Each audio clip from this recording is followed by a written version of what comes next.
pemirsa, udah bulan Februari nih. Artinya deadline pelaporan SPT atau surat pemberitahuan pajak sudah makin dekat, terutama untuk orang pribadi pada tanggal 31 Maret 2026. Eits, tapi udah pada tahu kan kalau mulai tahun ini lapor SPT atau lapor pajak mulai pakai Cortex? Jadi pemirsa yang belum aktivasi, jangan lupa aktivasi ya. Gampang banget websitenya ini.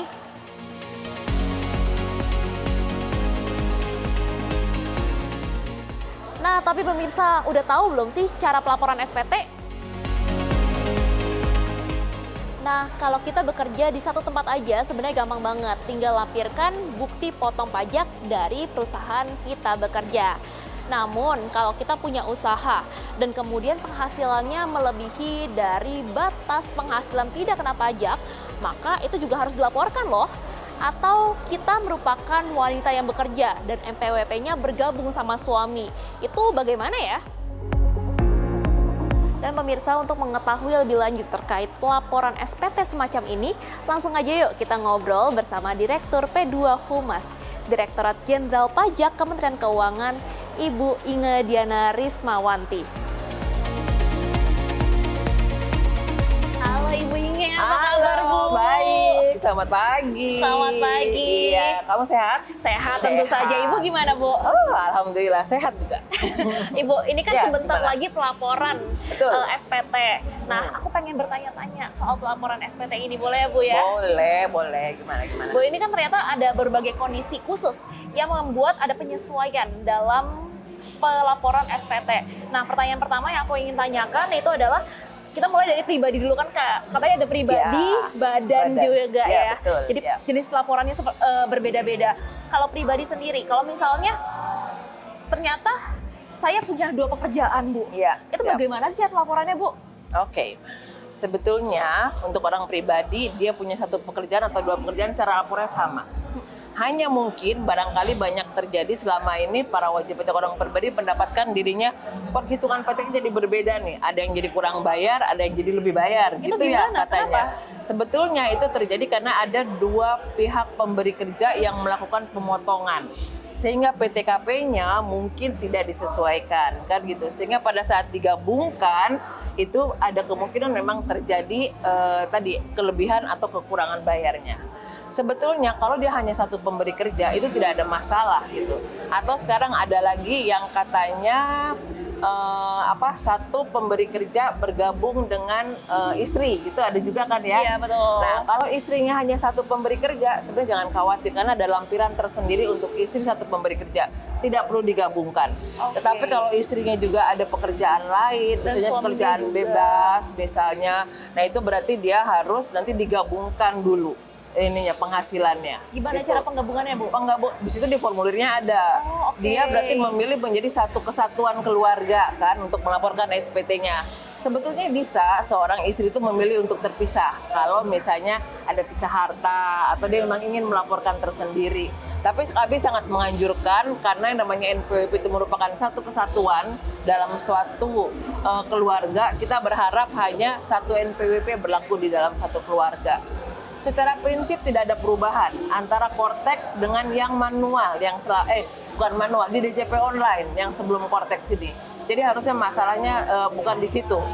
Hanya mungkin karena aplikasi Cortex ini masih baru, masih banyak yang mengalami kesulitan gitu kan. Ada lagi apa misalnya, contoh apa lagi nih yang banyak terjadi di masyarakat? Sebenarnya aku pengen tanya soal kalau kelebihan bayar atau kekurangan bayar itu apa yang terjadi Bu sebenarnya? Kalau kelebihan bayar boleh diminta kembali kan sebetulnya gitu kan. Kalau kurang bayar ditambahkan gitu kan. Atau boleh dulu dicek lagi apakah memang pemotongannya sudah benar atau belum gitu kan. Misalnya juga ada orang-orang yang pemberi kerjanya itu belum melaporkan di dalam Cortex selama ini. Jadi kan kalau kita menerima bukti potong itu kan diperoleh dari pemberi kerja. Pemberi kerja dari Januari sampai November harusnya dia melaporkan di dalam Cortex SPT masanya supaya pada saat akhir tahun di Desember dia memiliki bukti potong tahunan yang jumlahnya sudah pas gitu kan, sudah sesuai. Nah, kemungkinan ada terjadi bahwa di awal-awal implementasi Cortex, misalnya di antara Januari sampai November itu, ada yang belum melaporkan SPT masa melalui Cortex. Sehingga pada saat dijadikan setahun itu jumlahnya jadi berbeda, kan seperti itu. Nah, ini memang harus melalui yang namanya perbaikan terlebih dahulu. Perusahaan itu, pemberi kerja itu harus memperbaiki terlebih dahulu SPT masa yang dilaporkan tidak melalui Cortex. Sehingga nanti harusnya kalau memang sudah melalui Cortex semuanya, untuk bukti tahunannya juga menjadi pas sesuai dengan hitungan yang seharusnya. Oke. Gitu. Pas banget, aku ingin bertanya ke pertanyaan selanjutnya, pas banget. Gimana? Tentang pelaporan dari seorang pembeli kerja. Oke, Nah, ya. apakah ada perbedaan antara Cortex dan juga DJP online yang sebelumnya terkait bukti potong pajak? Oke. Sebetulnya nggak ada perbedaan. Sekali lagi tidak ada perbedaan, hanya aplikasinya yang dipergunakan itu berbeda. Nah, jadi tadi pemberi kerja harus membuat bukti potong kan per bulan gitu kan.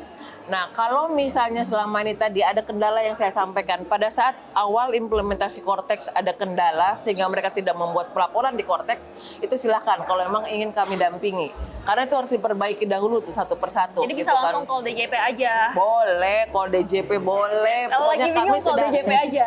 Kita banyak kanal yang sudah kita sediakan supaya Cortex ini bisa berjalan dengan baik kan gitu. Kami akan dampingi sampai berhasil kan itu. Jadi tagline kita. Lalu Ya. dalam Cortex ini selain pelaporan SPT kan juga ada pelaporan harta ya. Ya betul. Nah, untuk pelaporan harta bagaimana sih caranya? Apakah sistem yang sudah otomatis terrecord di laporan sebelumnya atau mungkin gimana caranya menyampaikan update data tersebut? Oke.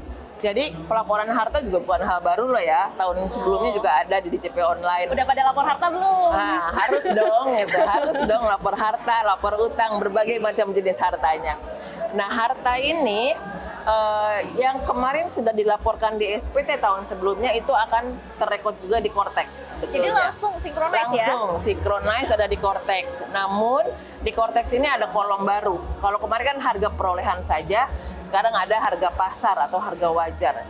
Jadi memang kita berharap kan kalau LHKPN nih, kalau pejabat-pejabat tertentu dia harus sama nih pelaporan LHKPN dengan SPT.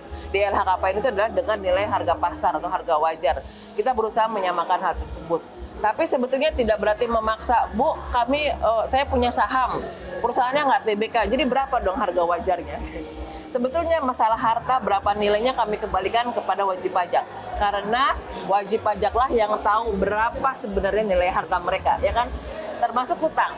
Nah, hutang juga perlu dilaporkan supaya kita memahami seandainya terjadi peningkatan harta, memang itu sebanding dengan penghasilan yang dihasilkan oleh wajib pajak orang pribadi tadi. Seperti itu sebetulnya. Kita ingin melihat kewajaran seseorang karena kan yang namanya SPT harus dilaporkan dengan benar, lengkap, dan jelas. Oke, lalu lantas bagaimana dengan zakat, Bu? Apakah perlu dilaporkan dalam Cortex juga? Zakat hanya yang dibayarkan melalui lembaga resmi ya, yang sudah ditunjuk pemerintah, dia dilaporkan ke dalam Cortex, bukan pengurang pajak loh ya, sebagai pengurang penghasilannya, sebagai pengurang sebelum dihitung dengan tarif pajak, begitu. Oke, lalu ini kan Tapi lagi harus ada badan resminya loh ya, yang ditunjuk pemerintah. Oh, jadi nggak bisa bukan sembarang. sembarang, karena harus ada bukti yang memang dia dibayarkan kepada lembaga resmi yang ditunjuk oleh pemerintah. Jadi nggak bisa-bisanya bayar di masjid mana, di musola mana langsung dikurangkan kan gitu. Kira-kira seperti itu kalau untuk pajak. Oke. Ya. Lalu ini kan lagi zaman investasi. Ya. Nah, ada saham, reksadana, obligasi, dan banyak macam, Betul. emas termasuk. Apakah itu juga perlu dilaporkan? Dan kalau misalnya saham ini sejauh mana sih harus dilaporkan kepada mungkin ke Cortex-nya? Sama, jadi harta tidak terbatas sebetulnya jenisnya, termasuk dia investasi dalam bentuk saham, emas, kripto, apapun harus dilaporkan. Semata-mata itu semua untuk memperlihatkan memang kemampuan wajib pajak yang memang sesuai dengan penghasilan yang diterimanya. Seperti itu sebetulnya. Tadi saya bilang saham, kalau perusahaan baru ya mungkin senilai modal yang ditanamkan gitu kan. Kalau sahamnya dijual di pasar di ini bursa efek, mungkin kan ada nilai wajar di sana. Berarti nanti ada nilai wajar yang dilaporkan. Seperti itu sebetulnya. Nggak ada perbedaan dengan yang di DJP online. Cara pelaporannya juga sama. Hanya kolomnya saja yang berbeda dan aplikasinya yang berbeda. Oke, pertanyaan Ya. terakhir dari aku, Gimana? Ibu. Apakah sistem Cortex ini diintegrasikan dengan sistem perbankan agar kita lebih mudah untuk pelaporan? Atau sebenarnya bagaimana sih sistemnya dari Cortex ini, Bu?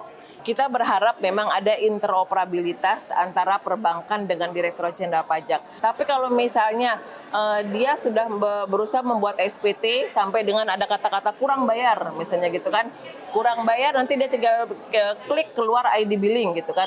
Harusnya nih kalau memang dia sudah terhubung dengan perbankan, bahwa rekeningnya sudah tercatat di Cortex, banknya sudah interoperabilitas dengan Cortex, maka dia akan bisa melakukan pembayaran. Gitu. Dia berarti memang dia memilih bank tersebut untuk dijadikan sebagai kanal pembayaran pajaknya gitu. Bukan berarti kita langsung motong ngambil uangnya dari rekening dia, ya nggak seperti itulah. Harus dengan persetujuan si wajib pajaknya. Mau pilih bank mana dan apakah dia setuju untuk membayar pada saat itu dari bank tersebut, itu tetap terserah wajib pajak. Oke, Bu Ingin, Oke. luar biasa, sangat jelas tadi. Baik, terima kasih. Semoga pemirsa yang di rumah juga bisa memahami ini dengan Ya, baik. Terima kasih, Bu. Sehat dan sukses Sama-sama, selalu, Bu. sehat juga, sukses selalu untuk kamu ya. Ya, Oke, terima terima kasih kasih. semuanya.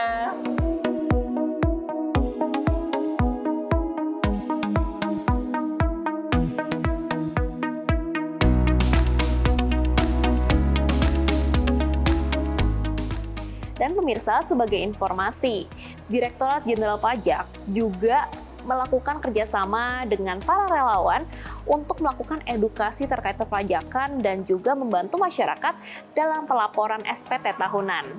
Informasi selengkapnya nantikan seusai jeda, tetaplah di Fiskal Fokus CNBC Indonesia.